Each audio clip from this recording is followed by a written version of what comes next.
completando 20 anos de mercado de seguros. Até eu me assusto com essa trajetória já. Ainda me considero jovem para ter 20 anos de mercado.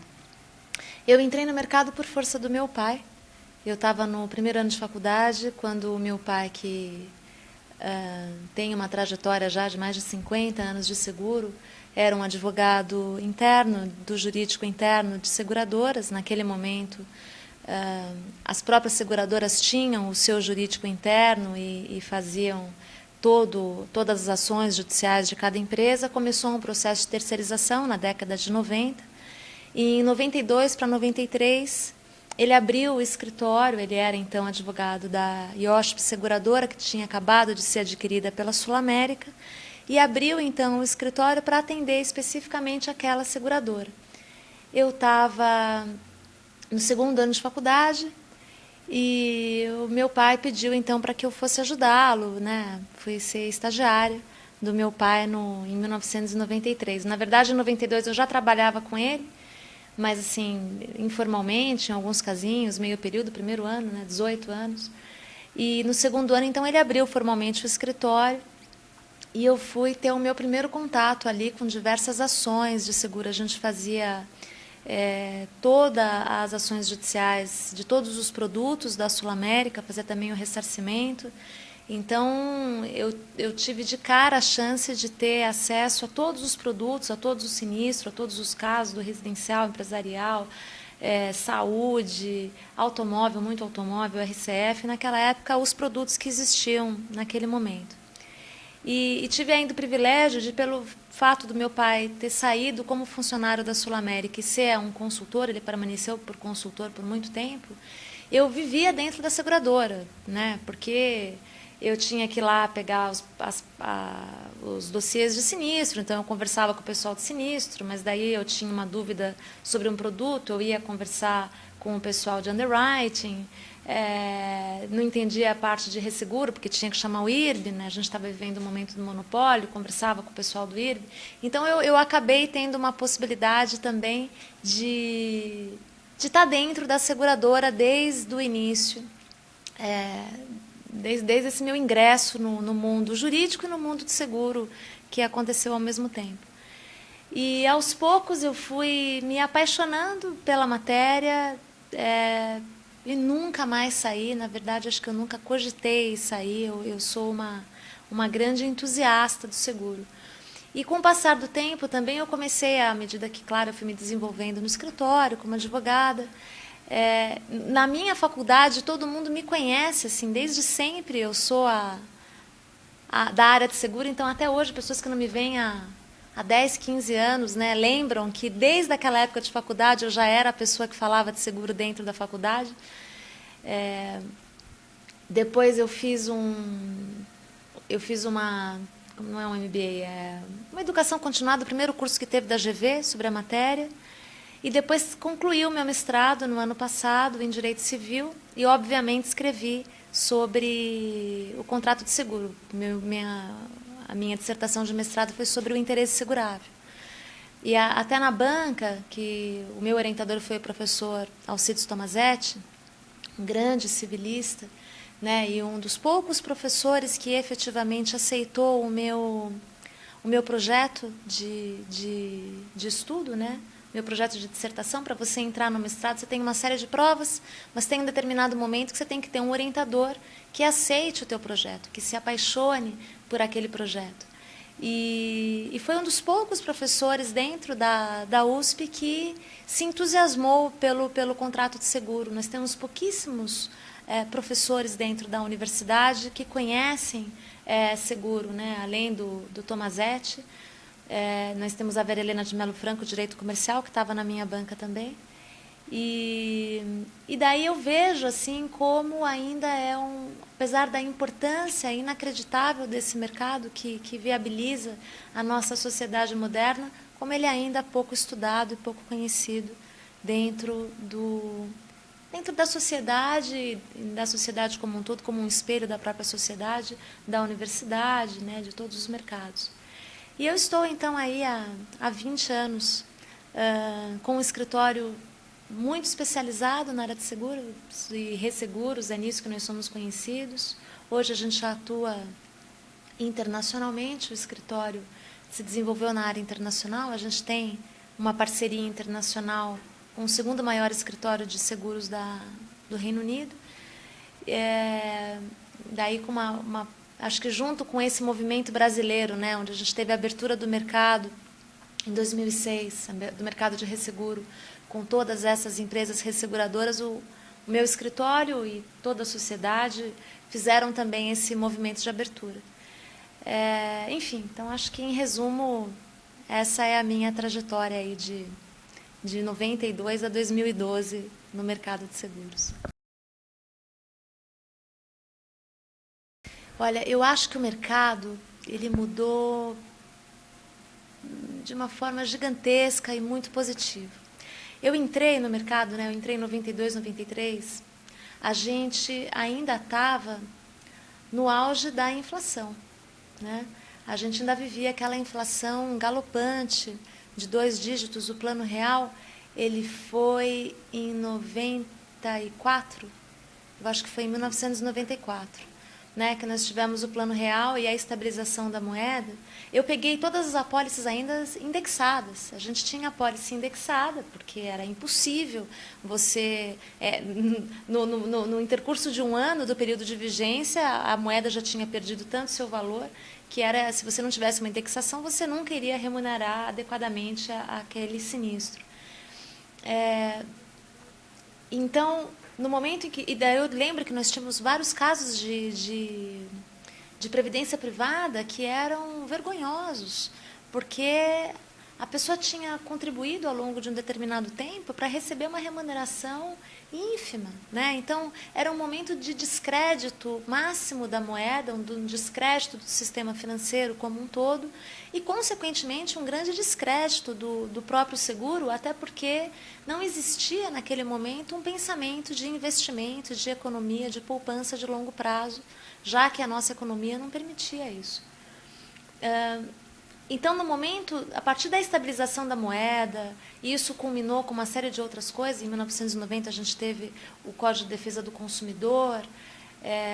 Em 88, a gente teve a nova Constituição, que começou a instituir o dano moral. Então, houve uma mudança muito grande no cenário jurídico, né? Consequentemente, no contrato e no fundo, claro, tudo isso nada mais é do que uma consequência de mudanças na sociedade, né? O direito está sempre atrás da sociedade, a sociedade que faz as primeiras mudanças.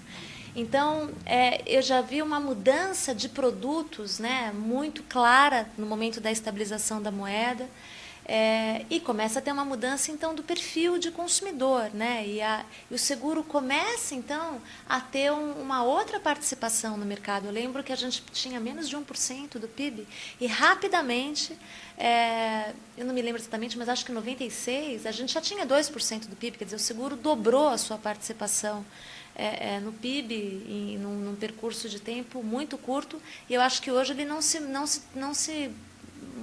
modificou muito. A gente ainda está aí nos 2%, talvez chegando perto dos 2,5%. Posso estar equivocada.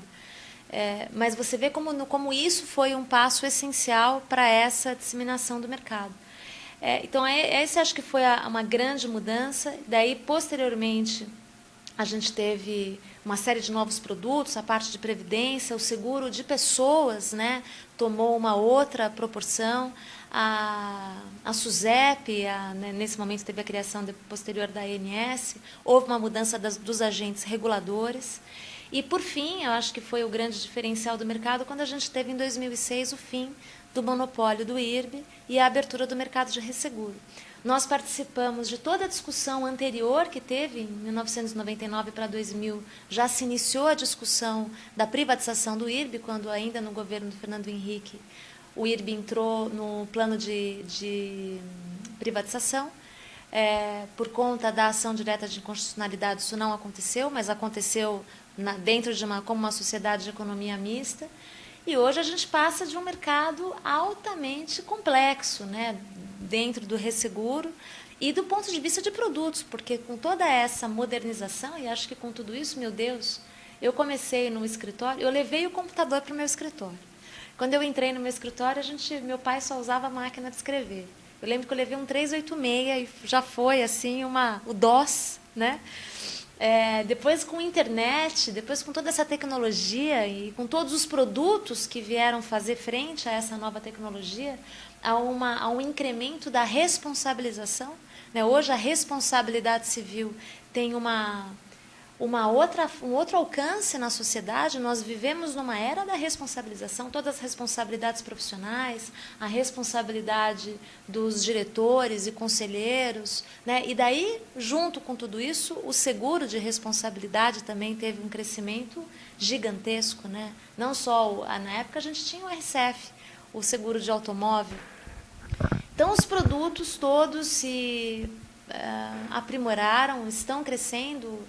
Eu vou bastante para o mercado internacional e vejo que ainda existe uma gama incrível de produtos que ainda está sendo introduzida e crescendo paulatinamente no Brasil. E junto com isso, claro, eu acho que está tendo um aprimoramento da regulamentação, dos contratos, de como a gente comunica com esse consumidor, né? De como se consegue retirar o preconceito que existe ainda do mercado de seguro, de demonstrar a importância, né, desse segmento, a importância dessa ferramenta para a sociedade. Então, eu vejo que nós crescemos muito, nos aprimoramos muito, mas o mercado ainda tem muito arroz e feijão para comer. Né? Ainda tem muito para se aprimorar. Mas eu acho que não vamos chegar daqui até ali de um dia para o outro. Né? Esse é um processo evolutivo que tem o seu tempo. Eu acho que nós estamos caminhando. Eu acho que não é só por conta das regras, não. Eu acho que o primeiro passo que viabilizou a previdência privada foi a estabilização da moeda. Sem a estabilização da moeda, você não consegue ter uma cultura de poupança de longo prazo. Então, eu acho que esse foi o fator principal. Claro, depois de tudo isso veio uma regulamentação que viabilizou, que cuidou para que esse processo de previdência privada efetivamente protegesse o contribuinte, né? O contribuinte da previdência privada, para que ele tenha garantias de receber, né? De conseguir se planejar financeiramente por conta daquela contribuição. Seja através do seu empregador, seja ele procurando uma previdência com o seu banco ou um plano de previdência.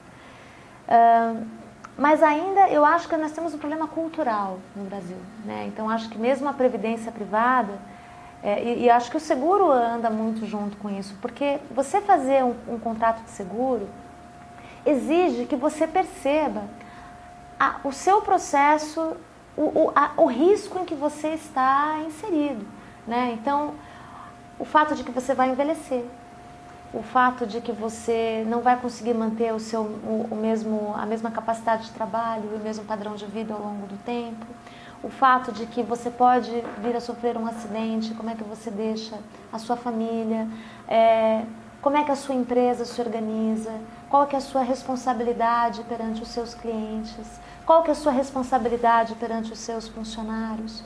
Né? Qual que é a sua responsabilidade perante a sociedade, quando a gente está falando de seguro ambiental, por exemplo, e de outros. Então, essa capacidade de uma visão de longo prazo, de você reconhecer a sua própria falibilidade, né?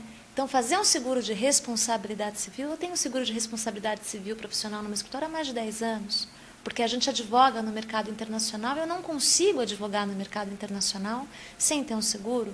De cara, o primeiro cliente que a gente teve fala, mas qual é o seu seguro de RC? Não tenho. Eu falei, então não te contrato. E daí você fala assim, mas então eu posso errar? Sim, eu posso errar. E eu tenho que me precaver, existem ferramentas contra a minha possibilidade de erro. Então, existe uma questão cultural de você se dar conta dessa sua possibilidade de erro, e dos riscos que você está inseridos na sua própria vida, independentemente da sua vontade, né, os riscos inerentes à nossa vida. Então, primeiro, reconhecer, em segundo, ter uma capacidade de planejamento, de conseguir olhar isso no longo prazo, reconhecer isso como prioridade para que você estabeleça uma verba, então, para fazer frente a isso, né, ao seguro ou à previdência privada. Então, não são processos simples. A gente tem uma realidade aí de estabilização de moeda, de democracia, né? Um governo de inclusão muito recente, né? São 20 anos. Não deu ainda uma geração. Né? Eu mesma, que não tenho 40 anos de idade ainda, vivi tudo isso. Né? Então, tá uma geração ainda muito recente. Eu não acho que a gente vá mudar essa trajetória de um dia para o outro. Eu acho que tem uma questão de cultura mesmo para ser aprimorada.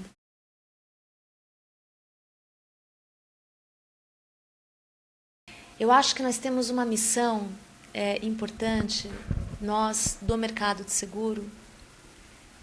Primeira missão, eu acho que é de comunicação e de simplificação. O seguro ainda é inacessível. Inacessível na sua essência, né? na compreensão desta ferramenta. E não acho que a gente facilite muito isso na forma em como ele é... Não como ele é vendido, porque eu acho que os corretores têm uma grande permeabilização no mercado, mas ele ainda é pouco profissional, né? Ele ainda é visto como uma entidade assim incompreendida. Ninguém entende o seguro, né?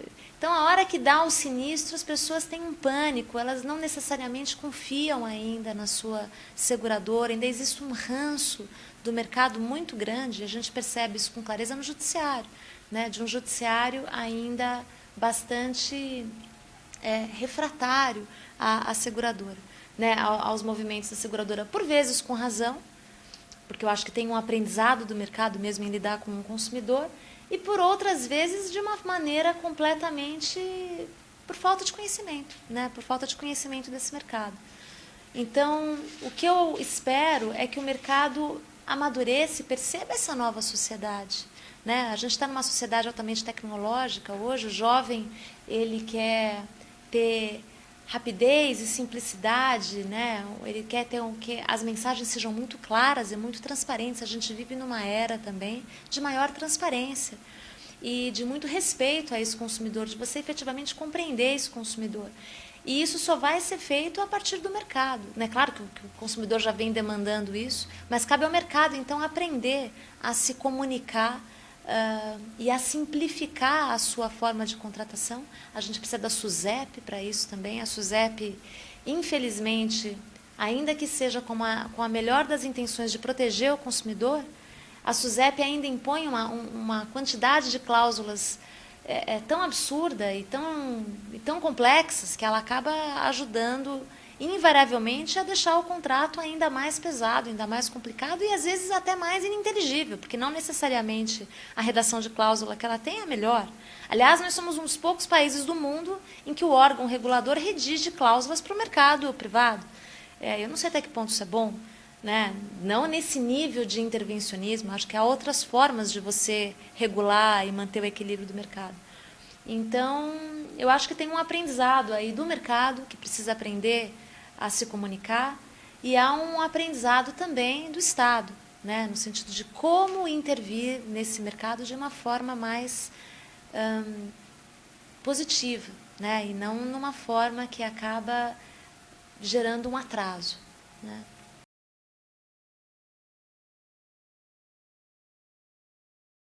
Bom, eu sou uma grande entusiasta da academia, acho que eu fui uma das mais jovens acadêmicas aqui. Eu entrei na academia em 2003 ou 2002.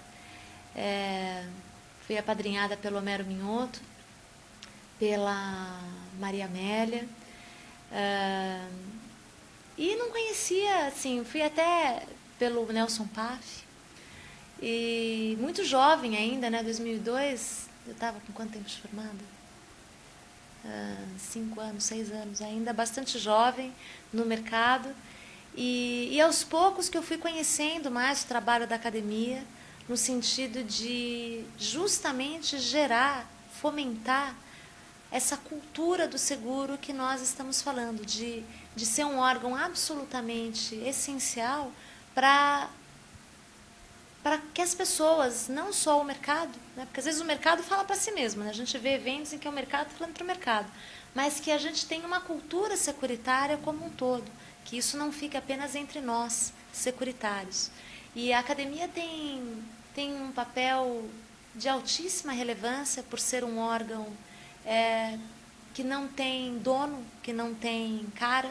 Ela não é um órgão representativo das seguradoras, ela não é um órgão representativo dos corretores, ela não é um órgão representativo dos consumidores, ela congrega todas essas pessoas aqui dentro e, por isso, acho que mais do que qualquer outro órgão no mercado, ela tem uma legitimidade de falar com isenção para esse mercado que a diferencia da maioria dos outros órgãos. E efetivamente congrega, né, pessoas assim de grande conhecimento, não só de conhecimento técnico, mas de conhecimento de mercado, de efetivamente uma preocupação com esse mercado de seguros, de compreender a sua importância. E tem feito um grande trabalho na realização de eventos, na realização de concursos de monografia, né, no seguro em todo o estado, quer dizer, fomentando essa cultura por todo o Brasil. E então eu acho que a academia é um dos grandes órgãos que pode nos auxiliar nesse desafio que nós temos aí pela frente para fomentar a indústria do seguro.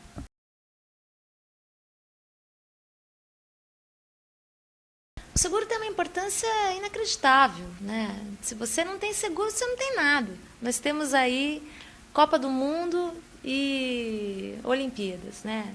Um pouco de lugar comum, porque a gente tem, mas a verdade é que todos esses projetos, né, de infraestrutura, se você não tem o seguro desde a parte de garantia, né, dos seguros de garantias contratuais, até os seguros obrigatórios que você tem do ponto de vista de responsabilidade de todas as pessoas envolvidas, até o seguro para depois fazer frente a esses próprios eventos que vão congregar milhares de pessoas, e se qualquer problema que você tiver, né, que não aconteça, você precisa de uma garantia securitária, porque são eventos de grandes proporções. Então, desde esses grandes projetos até um projeto como o microseguro, né, que começa finalmente a ser regulamentado. A gente está aí, depois de 8 anos de discussão, esperando, aguardando aí da SUSEP as circulares, que tem uma grande capacidade de ajudar justamente essa população, essa classe média em desenvolvimento que nós temos no Brasil, essa classe baixa emergente que vai ser a nova classe média, a ter essa cultura do longo prazo, a ter essa cultura do planejamento. Então, o seguro ajuda a fomentar essa visão, que é algo que nos falta muito aqui no Brasil e que gera uma série de problemas, porque as pessoas que não conseguem ter essa visão, normalmente vão se onerar demais em gastos, não vão conseguir planejar para a educação da sua família, não vão conseguir planejar a sua própria aposentadoria. Então, essa cultura securitária, ela permite um amadurecimento da sociedade, né, em todos os sentidos. Então, não há dúvida de que, desde os grandes projetos até a visão do próprio indivíduo dentro da sociedade, passa pelo seguro.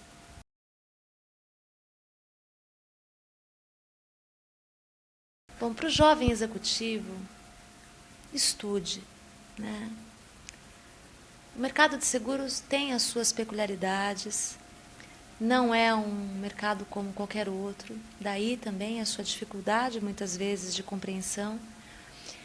E muitas vezes a gente vê ainda erros muito graves, né, em todos os setores, né, desde o órgão regulador até as seguradoras e corretoras na disseminação desse produto. Então, estude para que ele seja disseminado da forma correta para a sociedade, para que não seja um instrumento negativo para a instituição. Porque um seguro mal vendido, né, um seguro mal comercializado, um sinistro mal regulado, gera um impacto gigantesco para a sociedade. Porque é na hora do sinistro que a pessoa tem toda uma expectativa de seguro. E se você falhou desde ali do início da cadeia, no momento em que você comercializou aquele produto, né, você está gerando para esse mercado um grande descrédito. Então, o que eu peço aos nossos executivos é que não coloquem de lado a importância da comercialização, né? Que tenham um olhar um pouco mais profundo para a trajetória, para a história do mercado e não olhem apenas o lucro rápido, né? O momento de você simplesmente vender um produto, independentemente do resultado, da consequência para a sociedade que ele vai dar. Então, acho que isso é uma questão essencial. E para a posteridade, olha, eu vejo o Brasil com olhos muito otimistas. Eu acho que nós temos feito grandes progressos, apesar de todos os nossos tropeços e problemas graves institucionais. Apesar de não ser fácil ler o jornal hoje com todos os problemas de corrupção, de falta de comprometimento, muitas vezes, com a sociedade, o fato de tudo isso estar em discussão, o fato de tudo isso estar em ebulição, demonstra como nós avançamos como democracia, né? E é só a partir desse incômodo, né, até gerado na sociedade, de que tudo isso vem à tona, que eu acredito que nós tenhamos a capacidade de mudar. E também do ponto de vista do mercado de seguros, eu acho que ele não funciona de forma diferente. Nós estamos vivendo uma série de discussões no mercado, né, do judiciário ao legislativo, ao órgão regulador, por vezes agindo de formas que eu não considero a melhor, mas o fato é que isso está em discussão, né? Então, e é a partir dessa discussão, de um envolvimento da sociedade, do envolvimento de todos os setores, das seguradoras, dos corretores, das resseguradoras, agora das empresas estrangeiras que estão vindo para o Brasil, do Estado, do órgão regulador, dos profissionais, é que nós vamos conseguir aprimorar esse mercado. E não vai ser de um dia para o outro. Então, acho que discutindo, enfrentando e tendo um olhar de longo prazo, eu acho que nós estamos no caminho certo.